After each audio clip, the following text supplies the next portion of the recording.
When you look up disorganized, dysfunctional in the dictionary, in the NFL dictionary anyways, one of the first teams you should definitely see is the Cleveland Browns. This is an organization that has really been spinning its wheels for the past several years. Yet again in this offseason, another new front office, yet another new head coach. The question is it more of the same old crap? Or are the Browns going to make a little bit of improvement and start to figure it out and stop with all this chaos and stop with all this upheaval all the damn time, because it's not doing you any good? Newsflash, Cleveland Browns. This crap hasn't worked. So stop firing people every year or two, or stop hiring people that you think won't be there more than a year or two. And when you talk about distractions and upheaval, you look at the crap surrounding the owner, Haslam, and Flying J, and oh my God. You know, it's like for the Cleveland Browns, the best thing that could happen is that they actually play some football in 2013.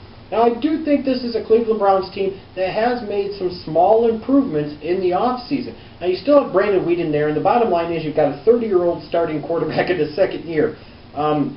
He was supposed to be drafted in part to be able to take over from day one and be as NFL ready as Luck, Wilson, Griffin, any of those guys, Tannehill, whatever. And he was shaky as a rookie.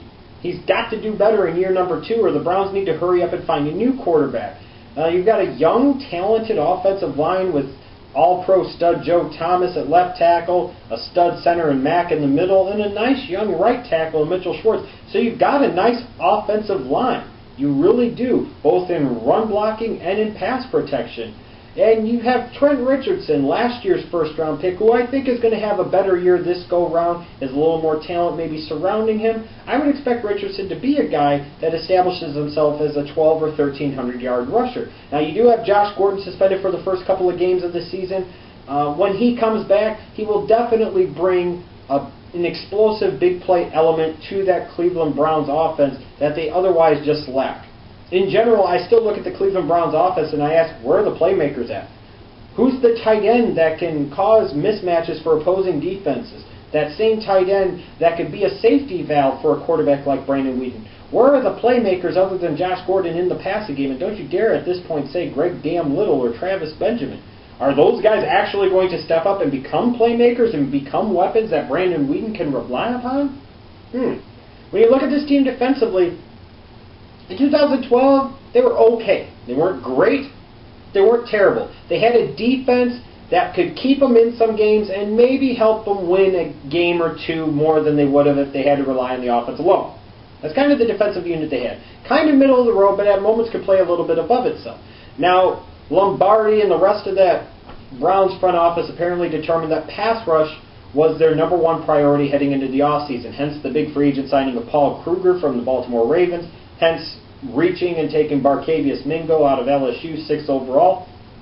They're going to go with a 3-4, a 4-3 hybrid, whatever you want to call it. The bottom line is the Browns wanted guys like Kruger, like Mingo, to be on the outside as pass rushers because they feel that's how their defense is going to be built. That's what they want the identity of their defense to be. You've got a young, improving secondary with nice players such as Joe Hayden and T.J. Ward.